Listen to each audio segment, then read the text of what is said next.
familiar na to sa inyo, and some of you ay naririnig na yung patsi-patsi na verses po dito sa Psalm 34, no?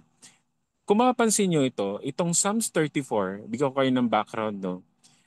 Bakit kaya ba't ganun yung atake ni David?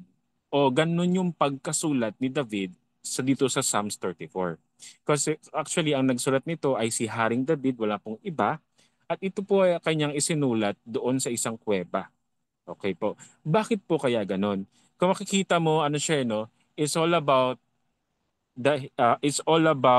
yung response niya sa nangyayari sa kanyang situation, so sa kanyang circumstances. So balikan natin yung background, no?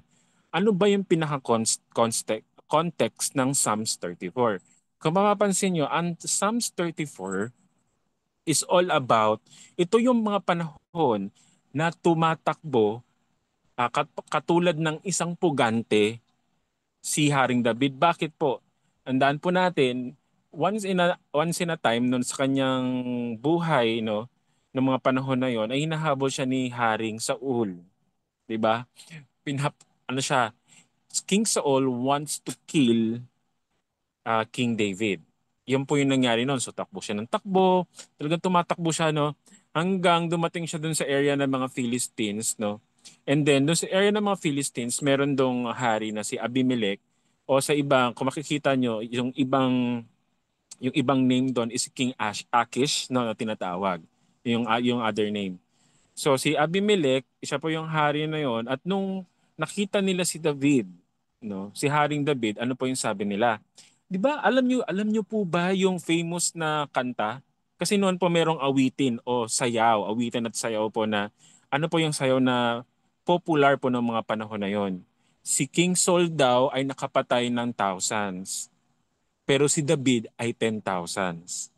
Ayun po, Sinabi yon ni King Abimelech, no, ng mga panahon na yon.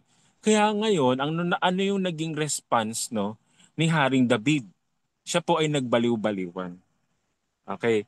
So, ibig sabihin, hindi to yung pagkabaliw niya. Siya po yung nagbaliw-baliwan kasi natakot po siya sa kanyang buhay.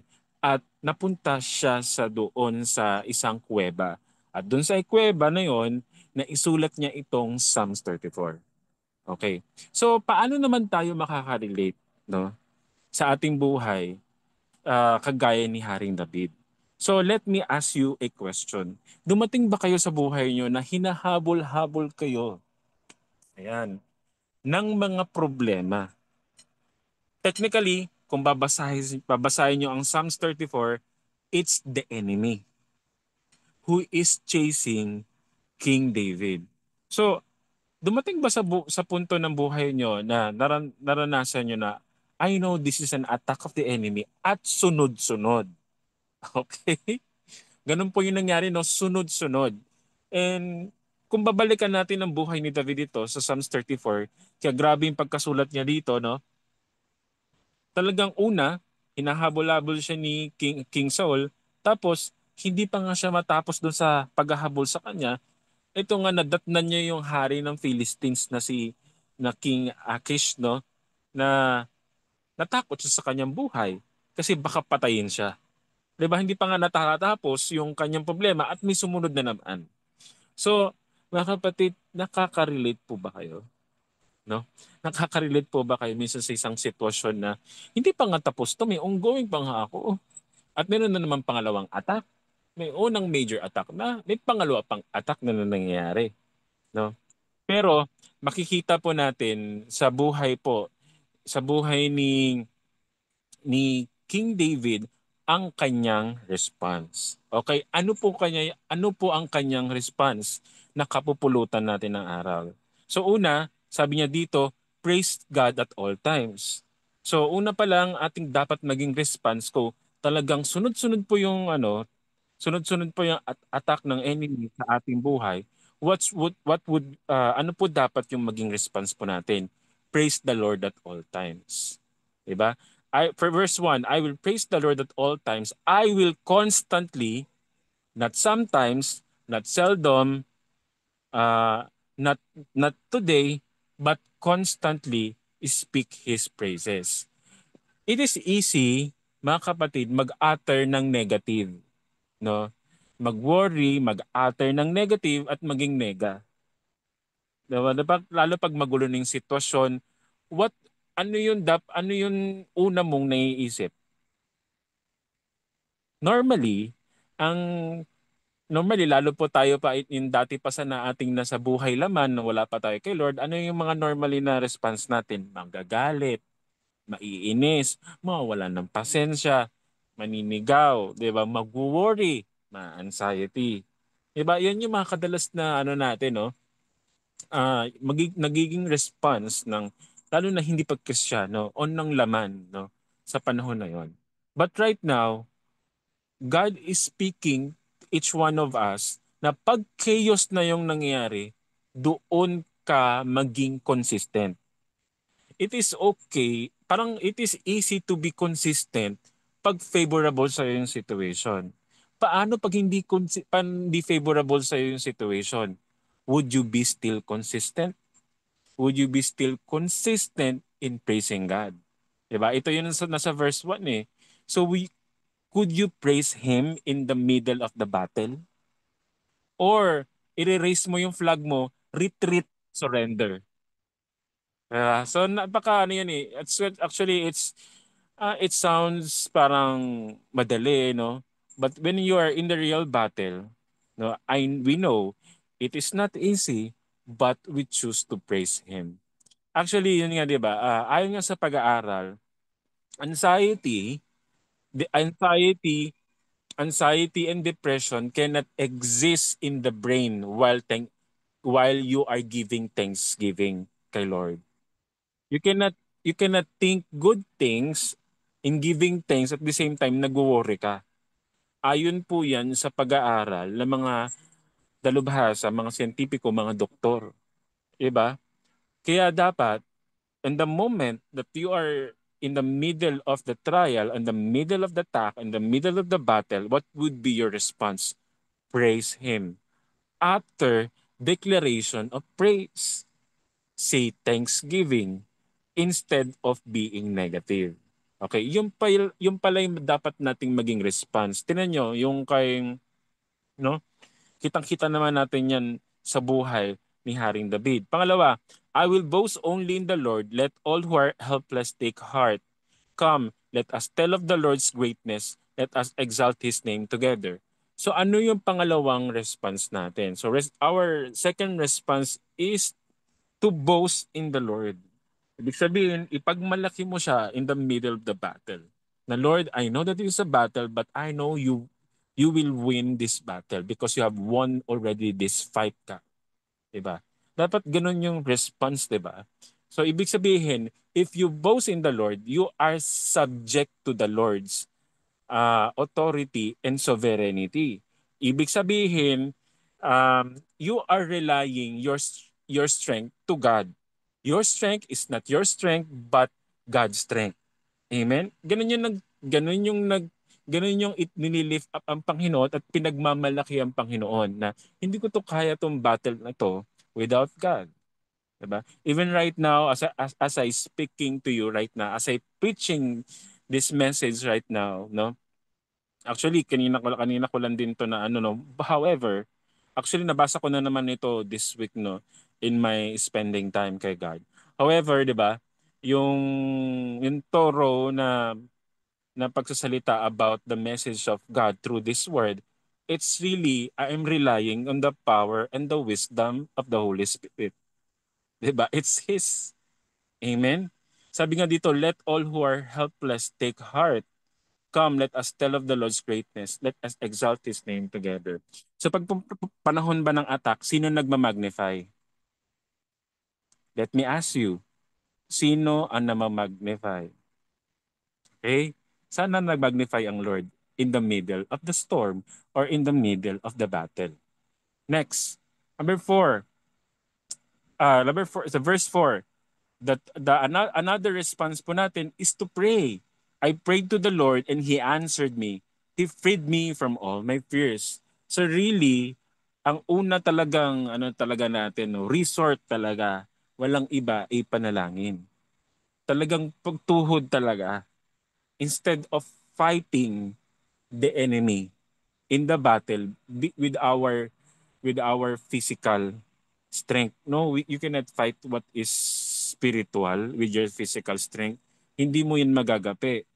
Magagapi mo ang kaaway with prayer. Amen? So how many times let me ask you this question. How many times in the middle of the trial, in the middle of temptation or attack of the enemy, ang response mo prayer agad? 'Di ba? Actually sa panahon natin ngayon, kunwari pag meron kang um, panahon natin ngayon, sometimes mga Christians nakakalimutan, kuwari may sakit, no?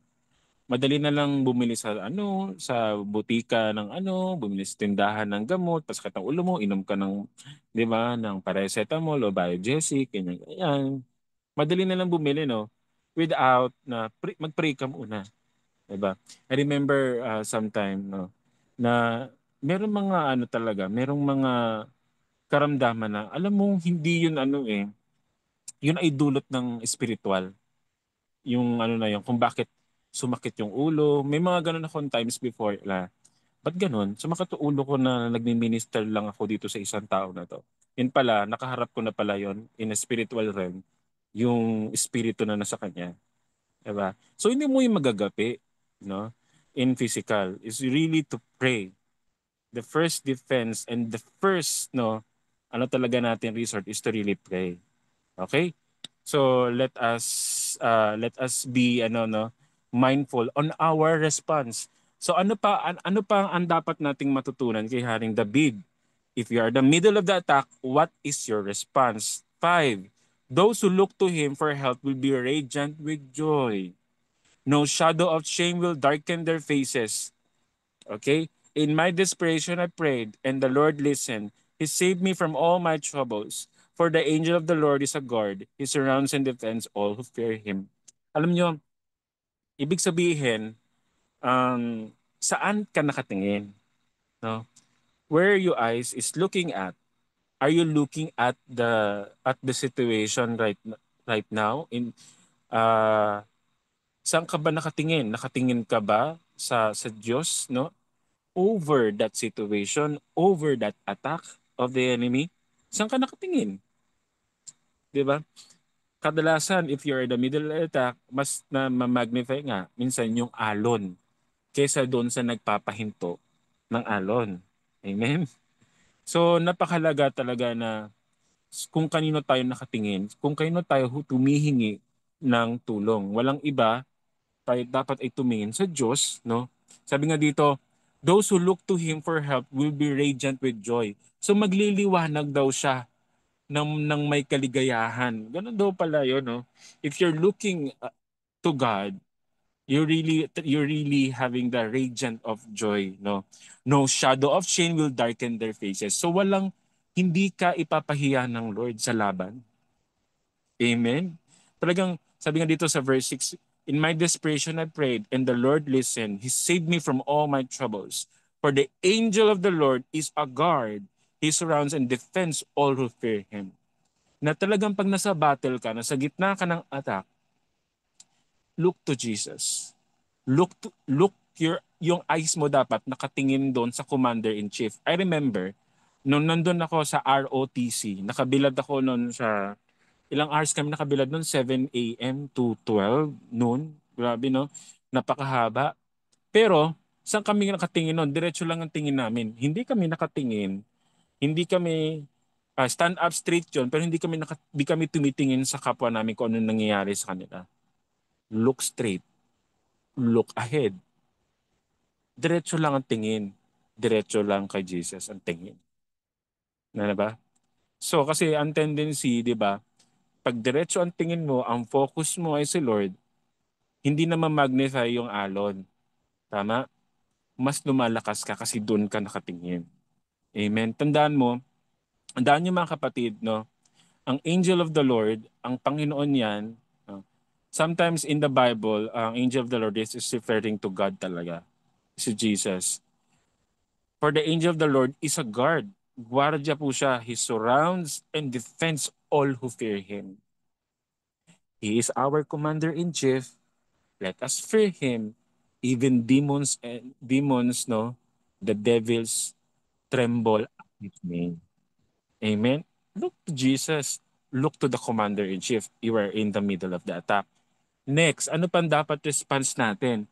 Taste and see that the Lord is good. The joys of those who take refuge in Him. Sa ibang translation, blessed are those who take refuge in Him. Taste and see that the Lord is good. In the middle of the attack, paano mo matitikman at makikita na ang Panginoon ay mabuti? Paano po natin mararanasan yon when you are in the middle of the attack? When you dwell in His presence. Paano mangyayari yon? When you are spending time in God. Ito na, nasa battle ka na, ang dami nangyayari. Ang chaos ng mundo, no? Ang chaos ng situation mo. Pray, worship, read the word. Pray, worship, and you will taste the presence of God. Alam nyo, ng mga panahon na yun, mga kapatid, no? Yung mga encounter ko sa Holy Spirit, yung mga early moments ko dito sa TGPM, I remember, nag-i-spending time kami, nagko-curriculum kami noon, na parang nagkaroon ako ng deliverance, self-deliverance na mga panahon na yon in my spending time, in watching sermons, Christian video sermons, no? Every time na nagpipray ako, parang ang daming nagdi-deliver sa akin ng mga spirits na naka-attach sa akin uh, because of my past life noon. Grabe, grabe yung ano na yon. Nung kinikwento ko ngayon kay Nanay Ruth, sabi ko parang nadi-deliverance talaga ako. Grabe talaga. Grabe yung ano ko noon eh. Grabe yung ano naranasan ko ang presensya ng Holy Spirit even na nasa bahay ako. Even na nasa four corners ako ng kwarto ko. Naranasan ko talaga yan. Madaling araw, I spoke in tongues ng tuloy-tuloy. Sabi ko, parang ba't ganito? Ba't parang yung katawan ko? Parang ano, alam mo yun, parang meron talaga na I am delivered from any evil spirit. Grabe, no? Hindi ko yun maano talaga. Hindi ko yun magagawa if really, God is taught me to dwell in His presence in spending time. Kaya yung spending time nyo, seryosohin talaga yan. Walang dapat distraction, no? Mas lalo na dapat para ma-train ka na kung nasa distraction moment ka na, kaya nasa chaos ka na, no? You are trained pa rin to respond, to pray, to worship, to read the word of God. And you will taste and see the Lord is good kahit nasa middle ka ng battle as na middle ka ng attack. Diba? Taste and see that the Lord is good. Kasama na dito yung post-attack. Ibig sabihin ng any post-trouble. Ibig sabihin after trouble, after attack, yung kasagutan sa panalangin, nabasa naman natin kanina, doon mo last lalong mararanasan at makikita ang kabutihan ng Diyos because uh, God is delivering each one of us through the situation. Pero bago pa man yun, ito yung natutunan ko. Mararanasan mo na ang Lord, ang kanyang presensya, ang kanyang kabutihan kahit nasa middle ka pa ng battle. Amen? Mararanasan niyo po yan. Yung peace na hindi maibibigay ng mundo. Alam mo yung pangiti-ngiti lang yan, pero ang daming ano niya, nangyayari sa ano niya, pamilya niyan, pangiti-ngiti lang yan. Di ba? Di mo alam kung ano nangyari 4 years ago, 4 hours ago. Di ba? Alam mo yun? But in the presence of God, you will taste and see. In His presence, you will experience His goodness. Next, 9. Ano pa yung dapat na response po natin? Sa verse 9, fear the Lord, you His godly people, for those who fear Him will have all they need. Even strong young lions sometimes go hungry, but those who trust in the Lord will lack no good thing. 'Di ba? Karamihan, no? I believe naman, no? Karamihan po sa atin nakaranas naman ng attack ng enemy sa finances, sa tagtuyot, 'di ba? So, Sino po dito ang nagkaroon ng pagkatuyot sa finances? Na mami utang, ganyan, daming bayarin, ang daming Juna at daming Judith. Diba? So, ang tamang response talaga is to really fear God. To really fear Him. Sabi dito, may kalakip kasi yun eh. Ano ba ibig sabihin ng fearing Him? You are, ikaw ay natatakot na masaktan ng Panginoon at hindi magkasala. Yun eh. You have a deep reverence and respect sa ating Panginoon. If you fear Him, no? If you fear Him in the middle of the battle, in the middle of the attack, you will still obey. Sometimes, no, in our road of our Christian walk kay God, pag tayo ay nakakaharap na sa isang attack ng enemy at battle, minsan nag-give in tayo. Maaring temptation yan. Maaring susuko na, no? Wala naman pala kaiba, Lord eh. Naglingkod man ako, hindi. Parehas lang, yung daming problema. Diba? That's the lies of the enemy. Kaya yung ibang, nahuhulog sa kasalanan at may iba, nahuhulog doon sa weakness at pinapatulan na yung weakness, no? At nagre-result pa sa mas maraming attack pa ng kaaway. Kasi may open door na eh, ang enemy, which is sin. Kaya mga kapatid, no, in the middle of the battle, in the middle of the attack of the enemy, napaka-importante ng fearing God. Don't lose the fear of God. Fear God. Pray Him. Believe Him that He can command the devil. He can rebuke the devourer. Basta mag-obey ka lang sa finances mo, He can rebuke the devourer. Magtapat ka sa tithes and offering mo.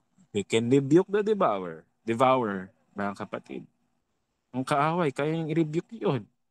Just still. Just be still. Just obey God. Amen? At ang pangako ng Panginoon sa lahat na nagtitiwala sa Kanya, hindi magkukulang. Next, ano pang another response no, natin in the middle of the attack? Come, my children, and listen to me. And I will teach you to fear the Lord. Does anyone want to live a life that is long and prosperous? Then keep your tongue from speaking evil and your lips from telling lies. Turn away from evil and do good.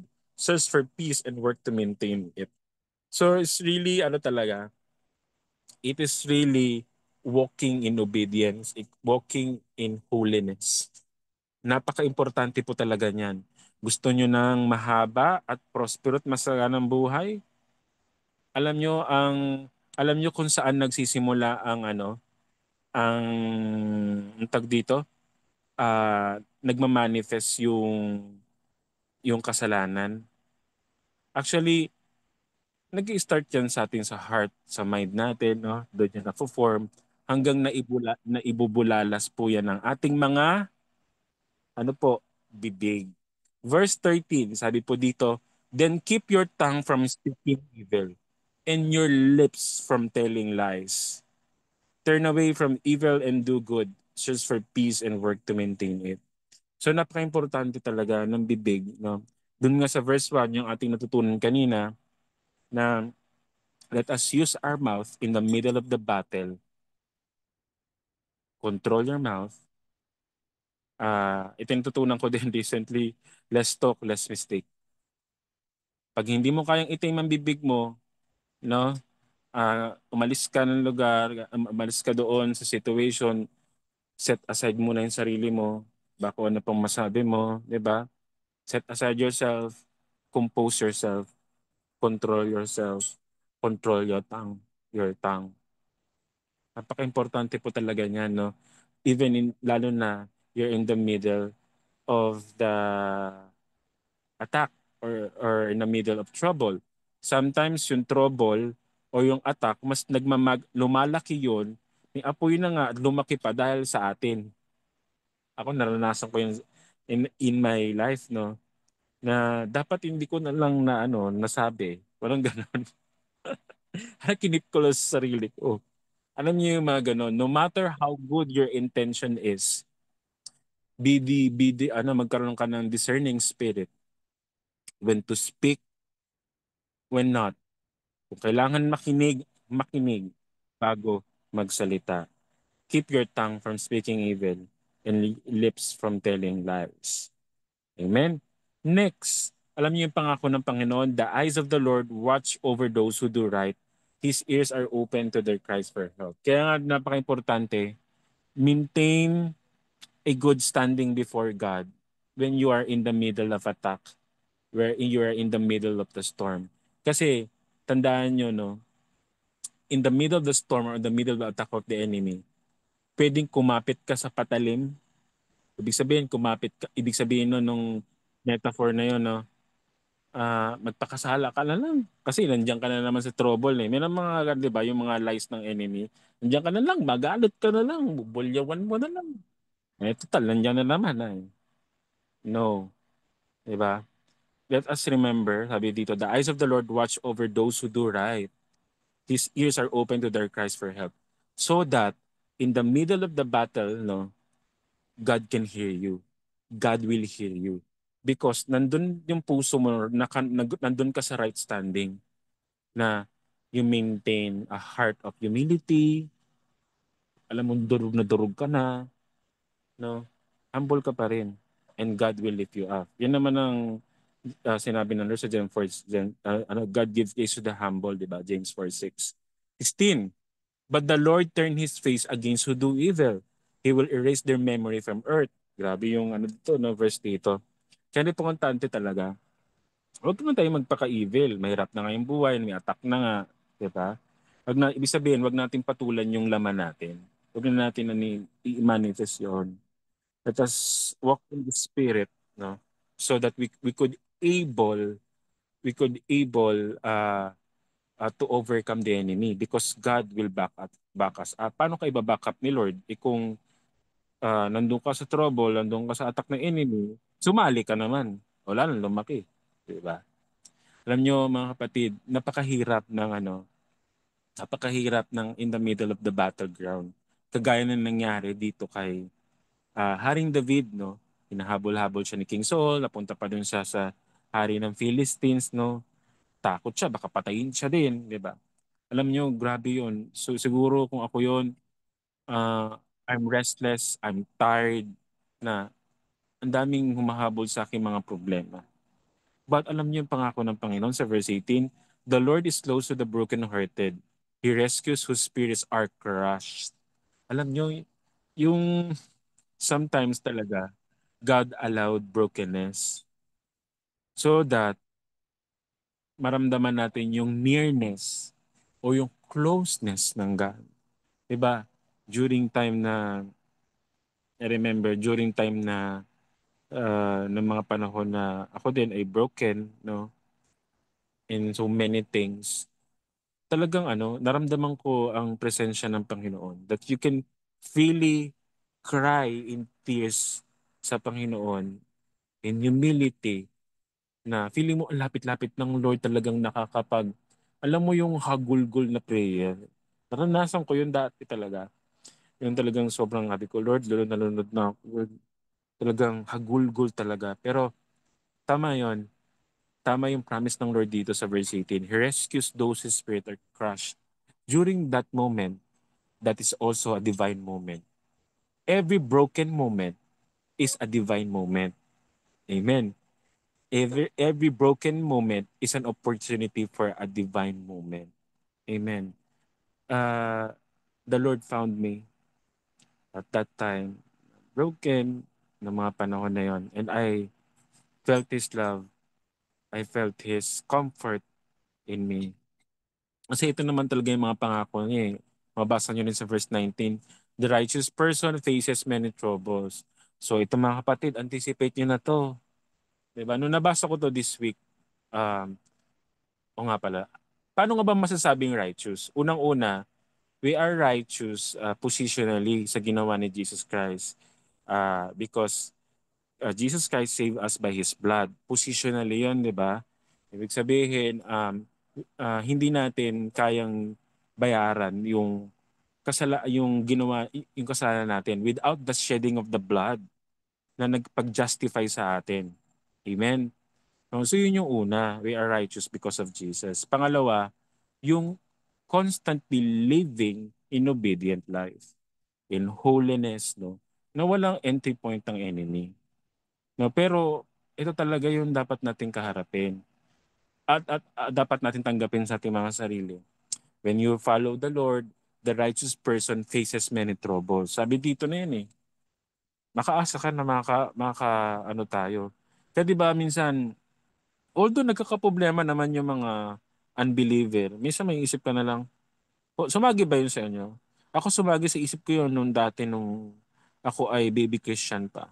Sabi ko, Lord, ba't naman sila wala naman silang Diyos? Ay yaman-yaman nila. Parang okay naman ang buhay nila. Eh, alam mo, sabi ni Lord, sa next life, kamusta kaya sila? Yan, di ba? Yun yung kamusta. Ano mangyayari? But we know naman in every righteous person na tayo yon, though we may face troubles, we know, kung mababasa niyo naman ng Bible, hindi lang naman yan attack ng enemy. Sometimes God is pruning us, disciplining us, God is allowing us to test us, 'di ba? Kasama na 'yan sa pagiging righteous natin na we are sharing the suffering of Jesus Christ, no? Kung ang master natin gano'n, gano'n din tayo. We could, kung ang Panginoong Jesus natin ay dumanas ng paghihirap, exempted ba tayo? Hindi, mga kakapatid. No? So talagang ang goal kasi ng Lord dito sa lupa sa atin is maging Christ-like. And ginagamit ng Lord ang mga troubles for the righteous person to be Christ-like. Kaya itong Psalms 34 na to, let us be talaga na matuto tayo na ano yung tamang response ng isang righteous. Are you righteous? Respond the right way in times of calamity or attack of the enemy. Sabi dito, the righteous person faces many troubles, pero ang pangako ng God, but the Lord comes to the rescue each time. Alam mo yun, marami nga naman tayong troubles, mga righteous person. Pero, i-rescue naman tayo ni Lord each time. Yun yung pangako ni Lord. Amen? For the Lord protects the bones of the righteous, not one of them is broken. Grabe. Grabe yung nito, praise God, yung promise ng God. Promise, kaya nga yun, di ba? Yung mga Kristiyano talagang talaga masasama sa rapture, yung mga nagtatapat talaga sa kanya. Hindi talaga mabubuto nila, yung buhay nila mape-preserve. Hindi sila makakaras ng mga paghihirap ng mga nakasulat sa Book of Revelation, yung mga maiiwan dito sa after ng rapture. Di ba? Poprotektahan niya, yung rapture is also a protection for the remnants, no? Ng Panginoon. Kaya mga kapatid, no, um, talagang talaga tayo. Let us continue to walk with God so that able na talagang maranasan natin yung protection ng Panginoon. Verse 21, sabi dito sa calamity will surely destroy the wicked. At ito naman yung promise din ng God no na kasi God kasi, He's a fair God. He's a just God. Calamity will surely destroy the wicked and those who hate the righteous will be punished. Kaya itong message na to, hindi naman ibig sabihin talaga, yung mga makasalanan na yan, hindi po talaga yung mga walang Diyos na yan, ha, ha, ha, ha, ha. Tatawa tayo para lang na nagkaroon tayo ng self-righteous spirit. Hindi ganon. Ang ibig sabihin ng verse 21 na to, um, yung pagiging just ng God, na God will avenge you and me. Hindi mo man maranasan yung mga justice dito sa lupa, sa government, 'di ba? Sa government natin sa Pilipinas na lang. Ang daming injustices, 'di ba? Ang daming mga politiko o mga mayayaman na naabsuelto sa mga kaso. Tapos yung mga tao na yon, no, na mga naapi na hindi man nila natanggap ang hustisya, ay nako, sa judgment day, God will avenge them. Sabi nga sa word of God, God will avenge His people. Sa mga pumatay sa mga Kristiyano, sa mga pumugot sa ulo sa mga Kristiyano sa Middle East, God will avenge them. Amen? 22, but the Lord will redeem those who serve Him. No one who takes refuge in Him will be condemned. Amen. Talagang at the end of the day of this, every trouble, every attack of the enemy, the Lord will redeem us because He is our living Redeemer. Amen. Kaya continue to serve Him. Sabi nga dito, but the Lord will redeem those who serve Him. Tayo po yung naglilingkod sa Panginoon. There is a promise that God will redeem us. No one who takes refuge in Him will be condemned.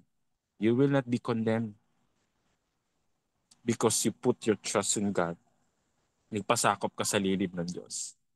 Amen. No, sa ating pa, as we wrap up dito sa ating short devo sa Psalms 34, let us respond correctly, tayo mga righteous, no, mga kapatid, like David, how he responded in the series of attacks of the enemy. Talagang hinahabol siya ni King Saul, napunta pa doon siya sa Philistine, ang buhay niya ay nasa panganib. Kapatid, hindi ko hindi ko alam kung anong pinagdadaanan mo ngayon. Maaring nasa bingit ka ng talagang napapagod ka na. Dahil kaliwat kanan ang humahabol sa iyong mga problema. Atake ng enemy. No? Nakaranas ba kayo ng ganon sa buhay nyo? But, this is, but, God has a promise in His Word. He will rescue His servants.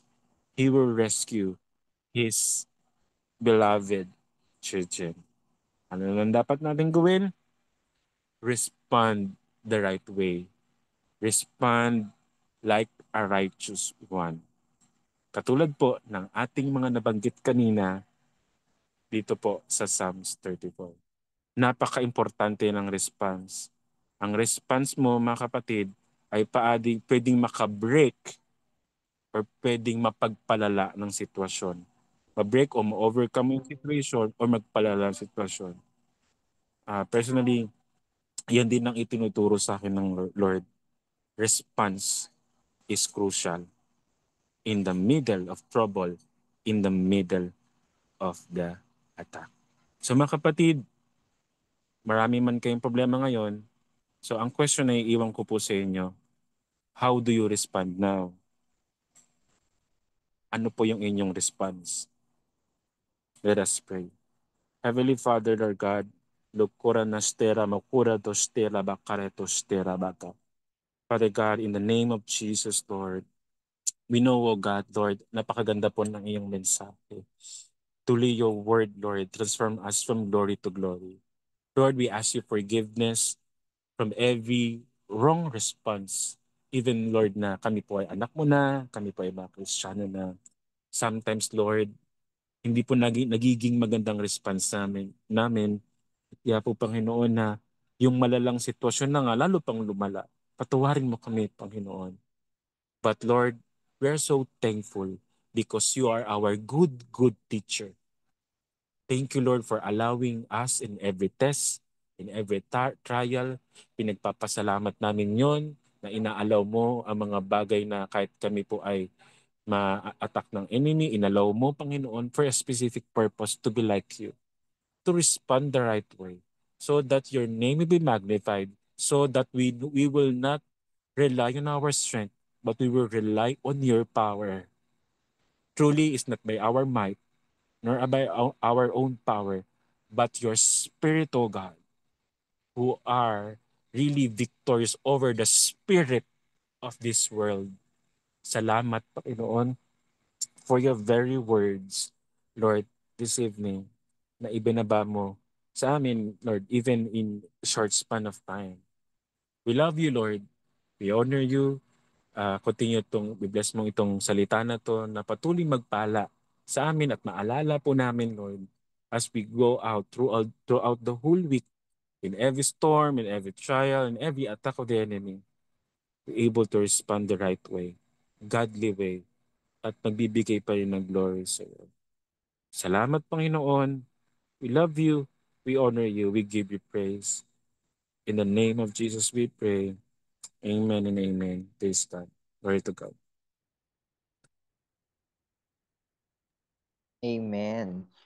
Praise the Lord po, no? So, napakaganda po ng mensahe para sa ating lahat ngayong gabi. And thank you rin Kuya Sammy po no sa pagpapangamit sa Panginoon upang to be an instrument and para po masabi po yung salita for this evening. Ayan. So ngayon naman po, meron lang pong leading sa akin ang Holy Spirit for us. Bago po tayo mag-share ng ating po mga takeaway, so tayo po ay mag-worship in response doon sa word for tonight.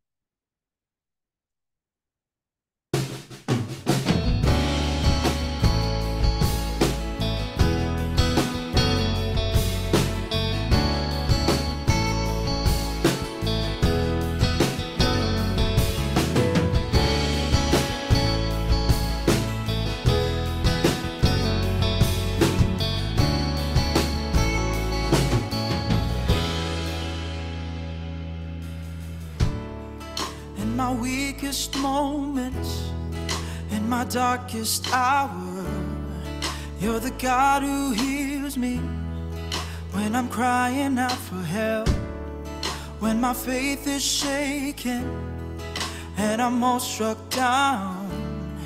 You're the God who sees me, you're the God who saves.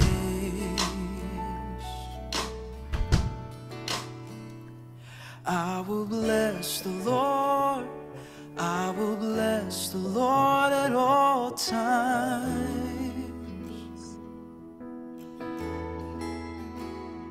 I will bless the Lord, I will bless the Lord at all times.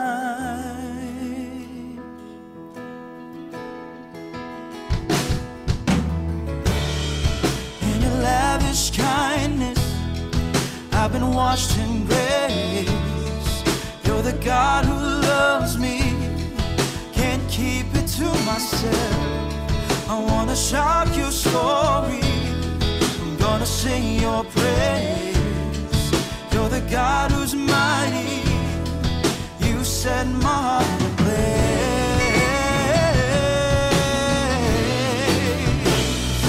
I will bless the Lord, I will bless the Lord at all times.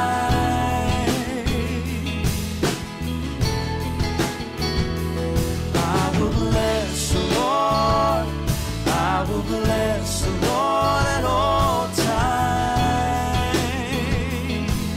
Sing, we bless you, Lord. I will bless the Lord, I will bless the Lord at all times.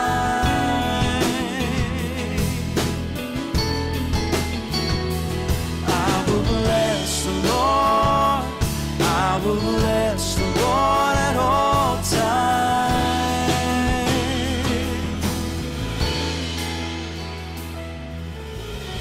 And I can face the day, for you are strong to save. And I will bless the Lord at all times. And when you give and take, I'll stand on what you say. And I will bless the Lord at all times.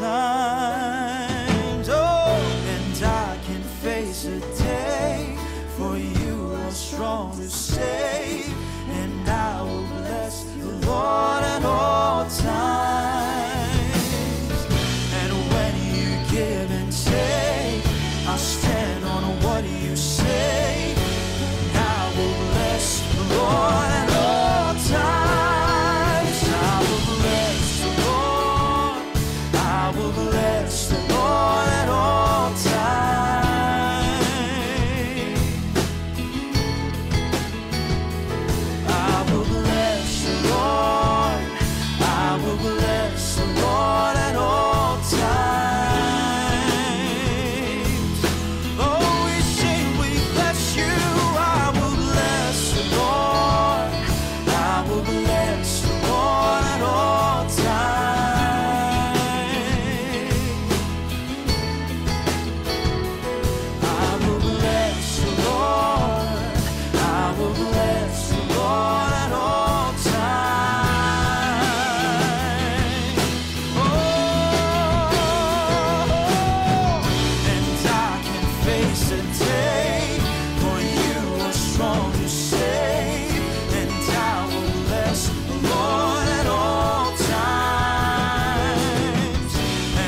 I will bless the Lord. I will bless the Lord at all times.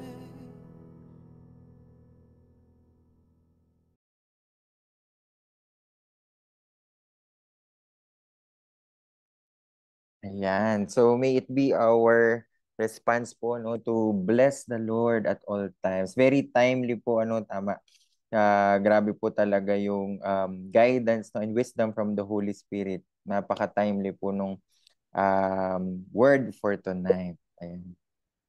Ayan. So, Anak, iti-take over ko na. sige po, Iti-take Nay. over ko na. Okay po, Nay. Ah. So, praise God. Magandang gabi sa inyong lahat. Okay ba ang aking signal? Malinaw ba? Medyo nagchachapi lang, Nay, ng Malinaw konti. ang aking signal? Okay lang? Nagchachapi lang, Nay, ng konti po. Okay, again, malinaw ba ang aking signal? Kumusta? Ayan, okay na po, Nay. Chappy pa rin? Okay na po, Nay. Okay. Okay na ba? Okay na? So, sasabihin sa akin pag nagchachapi kasi sayang ng aking sasabihin, ano? Sige po. Okay, so wait lang.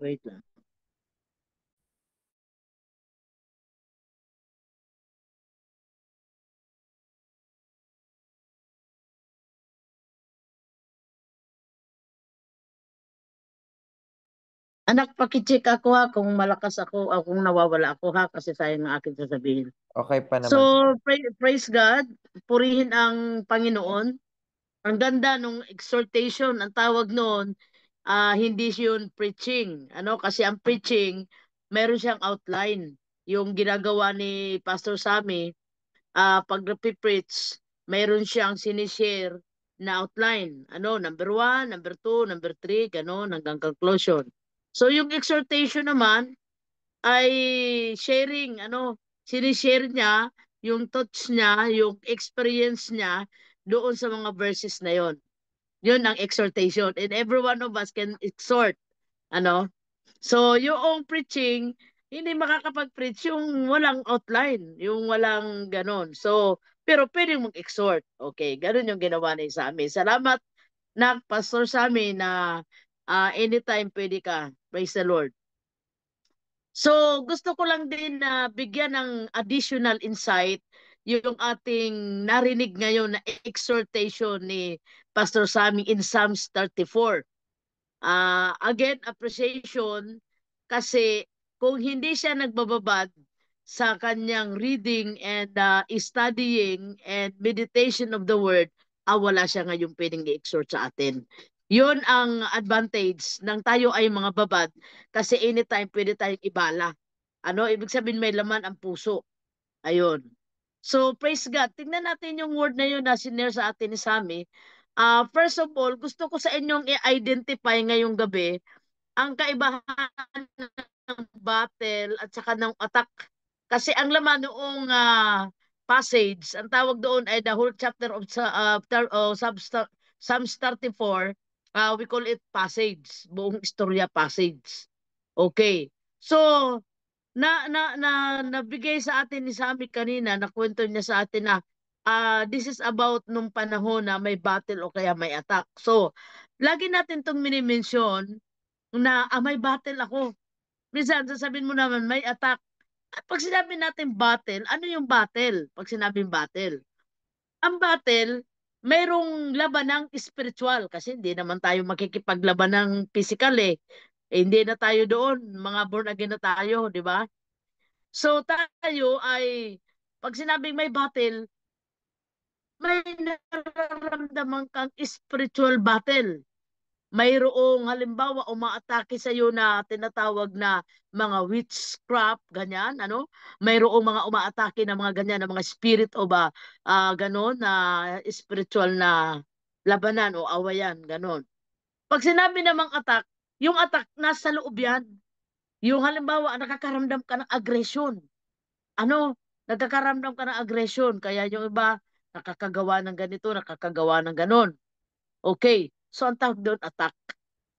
Huwag kayong mako-confuse ha. Pag battle, labas, may labanan, may nararamdaman kang something na spirit, something na ganon. na nag-aaway-away sa loob ng bahay, mayroong tinatawag na battle yan. Ngayon, nagre-react ka doon sa nangyayari na battle, may attack ka inside. Yun ang tawag doon. Halimbawa, ang example ng attack is mga aggression natin. Ano, yung mga irritation natin. That is what we call attack. Yan. So, dapat na-identify natin what is battle, what is attack. Bakit ganun? It is because yung battle at saka yung attack, hindi tayo doon nagkakasala pa. Okay? Dito tayo magkakasala.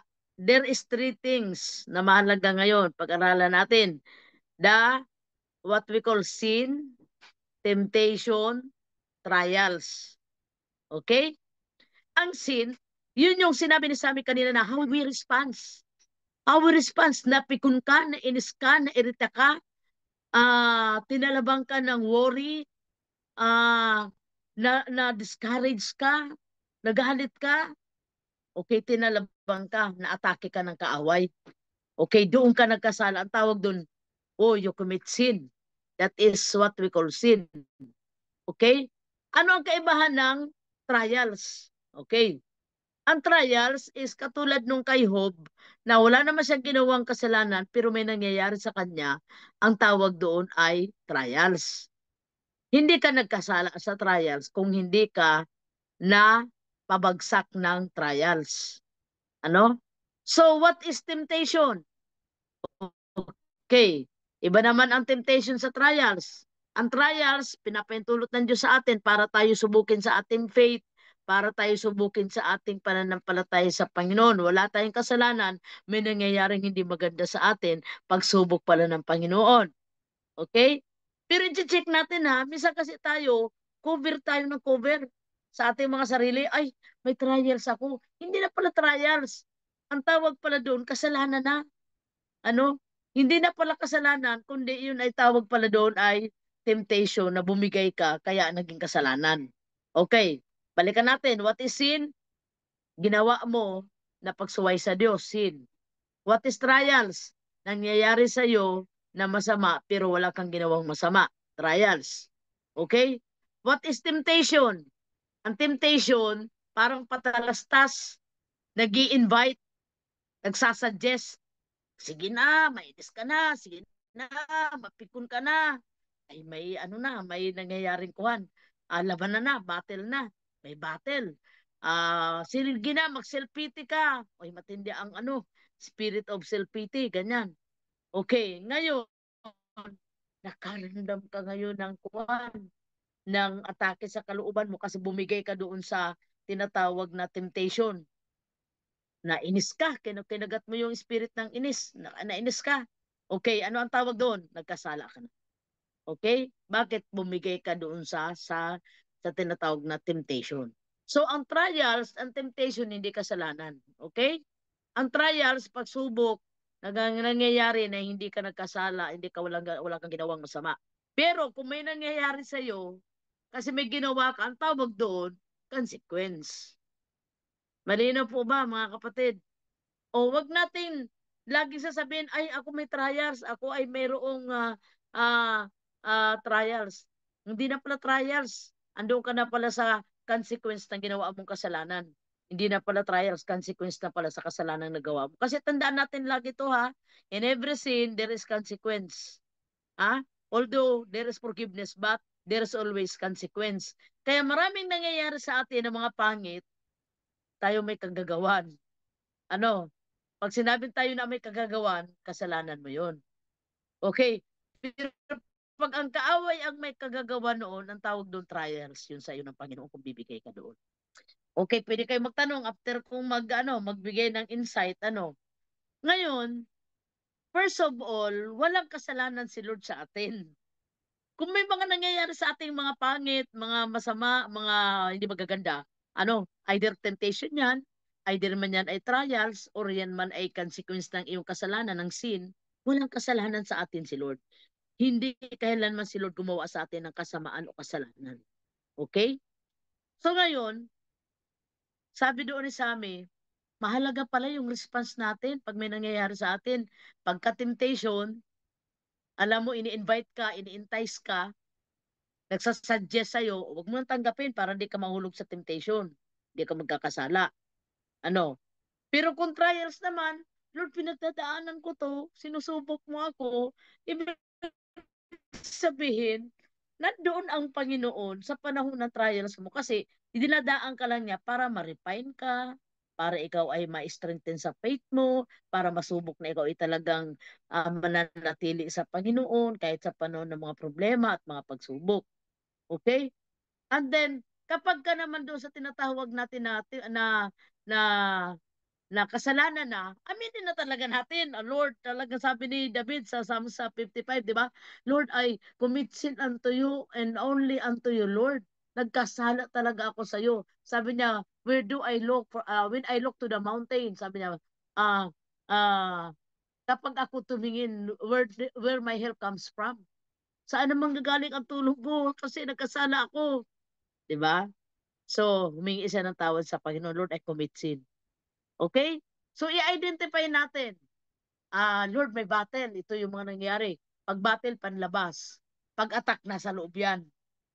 Nasa loob, attack yun. Ina-attack ka. Okay. Ngayon, ano ang uma-attack sa'yo? Pagkasalain ka? O baka naman may pagsubok ka lang? O baka naman ikaw ay tinitempt lang? Pag pagsubok, hindi kasalanan. Pag temptation, hindi kasalanan. Tandaan natin ha, unless na ikaw ay bumigay doon. So, nabanggit ni Sammy kanina, mahalaga yung response. Either temptation, ano gagawin mo? Sabi ko sa inyo, ulit-ulit, avoid people,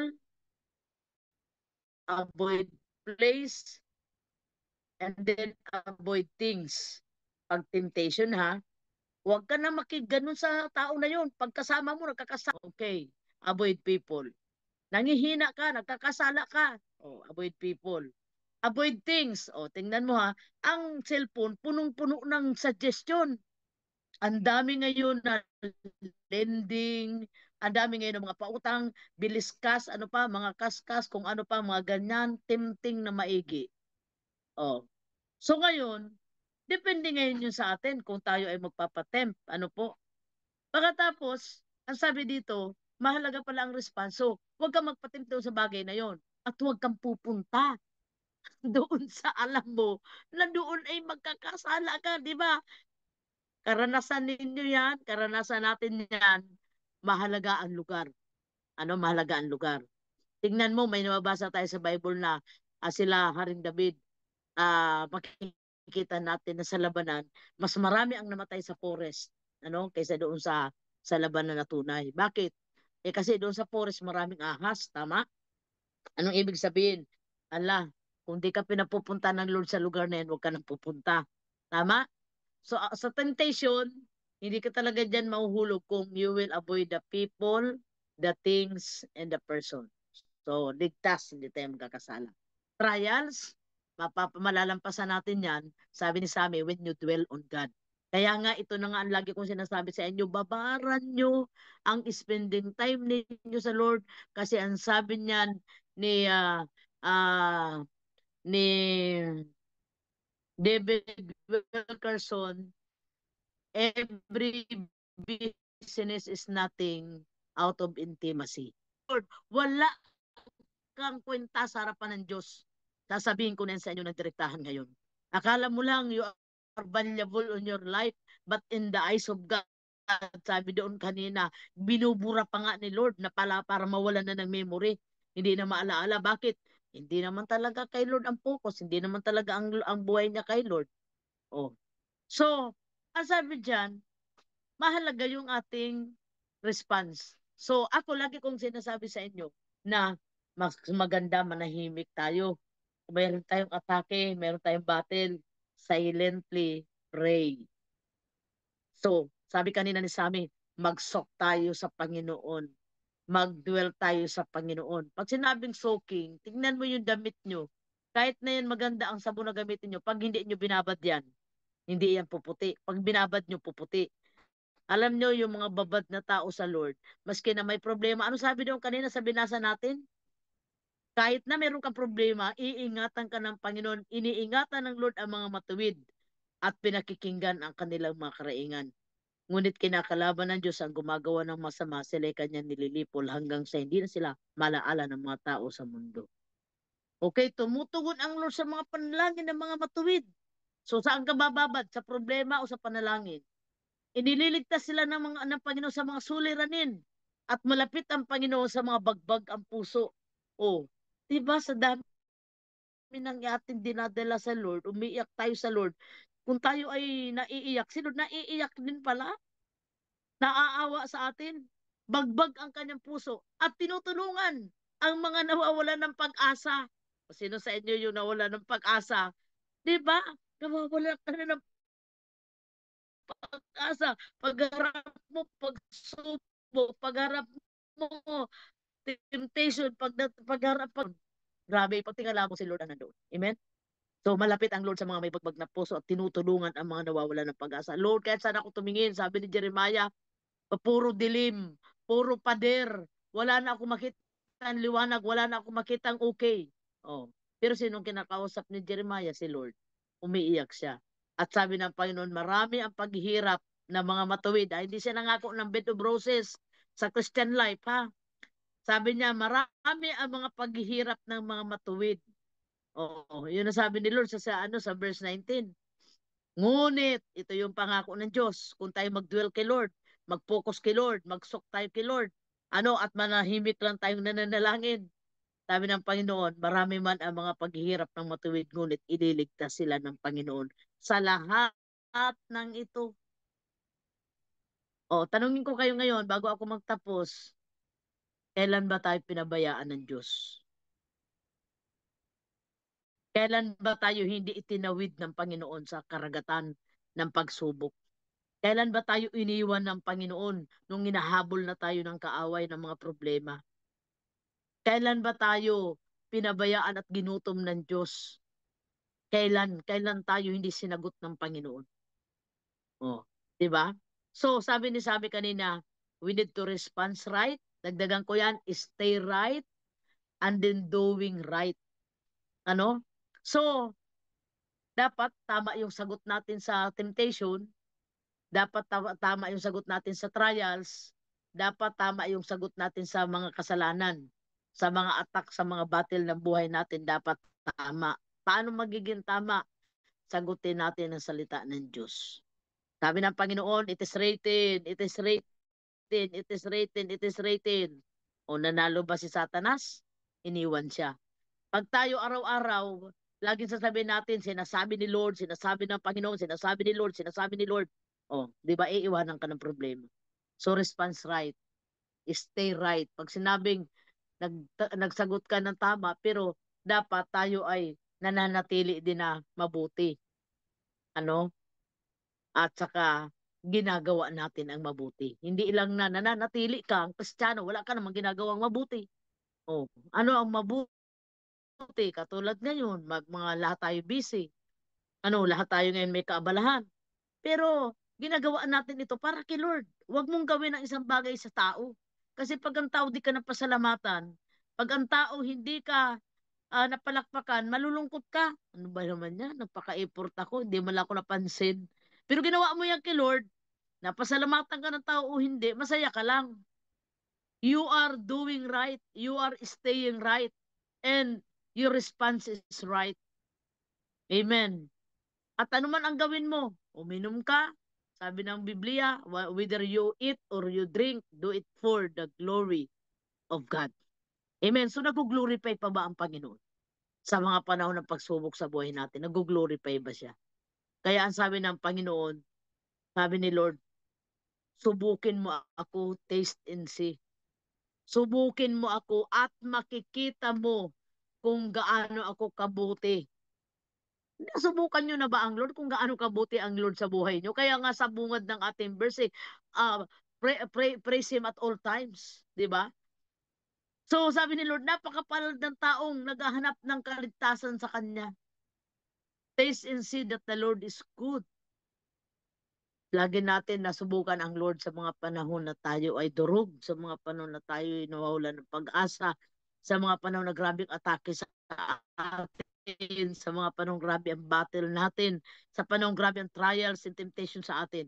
Maski na nga yung nagkasala pa tayo, subukan natin ng Panginoon na lumapit tayo sa Kanya kung hindi tayo ay paputiin ng Diyos, kung hindi na tayo ay patawarin ng Diyos at tulungan ng Panginoon. No? Kaya sabi dito, nung wala na akong pag-asa, tumawag ako sa Panginoon sa verse 6, ako'y Kanyang pinakinggan at iniligtas sa lahat ng mga dinaranas kong kahirapan. Oh, Psalms 34 verse 6. Tumawag ako sa Panginoon. So, huwag titigil ng pagtawag kay Lord. At ako'y Kanyang pinakinggan at hindi lang pinakinggan, iniligtas ako sa lahat ng dinaranas kong kahirapan. Tanggapin natin yung pagliligtas ng Diyos sa atin ngayong gabi. Ililigtas tayo ng Diyos. Itatawid tayo ng Panginoon. Ilalampas tayo ng Panginoon. Ano, nakita mo, dumaan yung kamatayan. Sabi ni Lord, pahiran nyo lang ng dugo yung mga hamba nyo at walang mangyayari sa inyo. Kung may dugo ka ni Jesus ngayon, ligtas ka. Malalampasan ka ng lahat ng yan at ikaw ay makakalagpas ka dyan sa lahat ng sitwasyon ng buhay mo. At makikita mo, sabi dito sa pinaka-last verse, tinutugon ng Panginoon ang panalangin ng mga matuwid at iniligtas sila sa lahat ng mga suliranin. Verse 17. Sigurado ang answer prayer sa atin. Sigurado po yan. At malapit si Lord sa atin. Lalo tigit kapag tayo ay hopeless. Lalo tigit kapag tayo ay talagang hindi ka na maka-pray in words. Sabi nga dyan, ang tinitingnan na lang ni Lord yung laman ng puso mo. Di ba, minsan may mga gabi na, Lord, di ko na alam kung ano sasabihin ko kasi ulit-ulit na lang ako, Lord eh. Oh. Nanahimik ka na lang, tumutulo na lang yung luha mo. Minsan nga, di na makatulo ang luha mo, tulala ka na lang. Pero sabi nga dyan, si Lord, tinitingnan niya yung puso mo. Kung kailangan mo ang yakap ni Lord, kung kailangan mo ang pagpapalakas, kailangan mo ang provision. Kaya sabi ko nga sa inyo, supernatural ang mararanasan natin ngayon. Ano yung supernatural? Hindi mo pinagpaguran. Wala kang counterpart. Pero ipinaranas sa iyo ng Panginoon. So wala na tayong kinalaman doon, si Lord na lamang. Wala na tayong contribution doon sa supernatural na yun, si Lord na lamang. So kaya nga po, babaharan natin si Lord, no? Yun yung tatlong bagay na sinasabi ko ngayon. Manahimik tayong nananalangin, silently praying. And then pangalawa, what is your focus? Do not focus to the storm. Okay? Focus to our God. And then, always, whatever happen, do not dwell on the problem. Dwell on the Word of God. And then, you will experience the Lord in your life. Amen? So, mananalangin tayo para sa salita ng Panginoon. Lord God, hindi namin kaya na mag-response ng matuwid, ng tama. Lalo tigit painful, lalo tigit din namin maintindihan, lalo tigit pa ulit-ulit. Pero Lord, ikaw na ang gumagawa sa amin para kami magkaroon ng righteous response through the fruit of the Holy Spirit in our life. To become more patient, to become more meek, humble, O God, at lalo kaming magtitiwala. At Lord God, yung tinatawag na pagtitiis. Panginoon, yung long suffering. Panginoon, yung patience, O God. Lord God, tulungan mo kami, Holy Spirit, to stay right.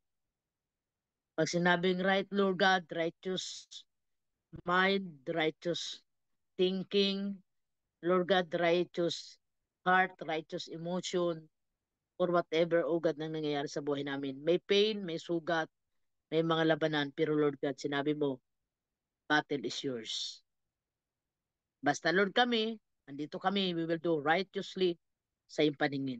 Kung anong matuwid, kung anong tama, pipiliin ka namin lagi, Panginoon. Pipiliin ka namin lagi na masiyahan ka sa amin, Panginoon.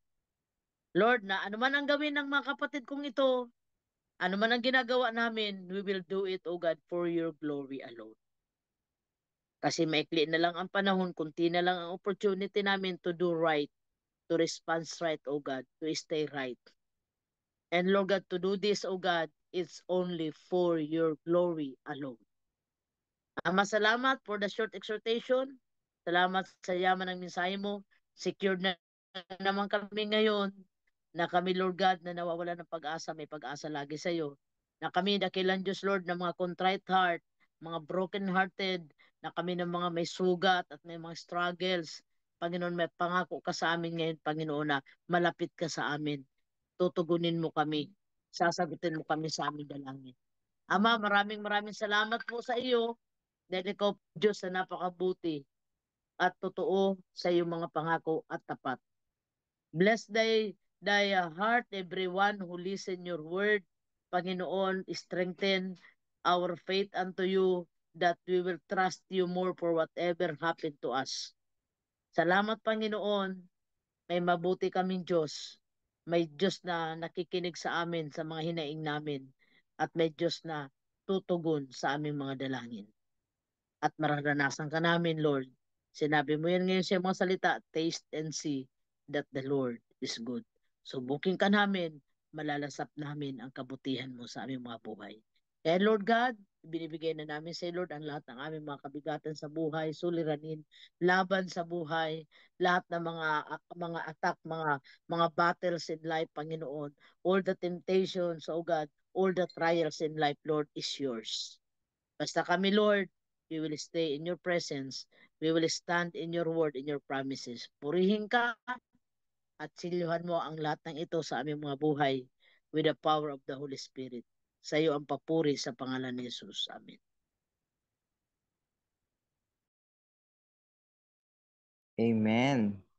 Grabe, nakakapuspos po ang gabi na to.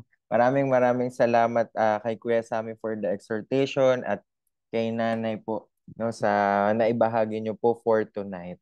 Ayan. So ngayon po meron lang po tayo mga konting announcement lang ano. So ang announcement natin, so after this ano po, fellowship, kakaroon po, mag-stay po yung mga leads no for a short meeting. And then next week po ang assignment po natin, ang magiging presider po ay si Brother Lee. Ako po ang sa worship at ang ating pong speaker ay si Tatay Rev. Ayan, gusto ko lang din pong paalalahanan ang lahat po no kung ano po sa inyong puso ang pagbibigay po no para sa atin pong TGPM family, pwede po tayo mag-send via GCash po no. So siguro po ano na lang po ulit natin sa ating GC, i-share na lang po ulit natin sa GC yon no. And then ayan po, thank you Ate Yen. Ayan, nasa chat po natin no. Yan, ito po yung GCash number. And then on December 6 po no, wag po natin kalimutan ang One Night with the King. Ayan, December 6 po sa Goshen Hotel po ito no. So meron pa po tayong enough time para po paghandaan ito. Pwede po na tayo magtabi ng pera yan every week or in a month. Ayan, para po at least mapaghandaan po natin itong ating munting celebration for anniversary din po natin ng TGPM. So December 6 po at Goshen Hotel. Ayan po. So ngayon po, dadako na po tayo sa ating closing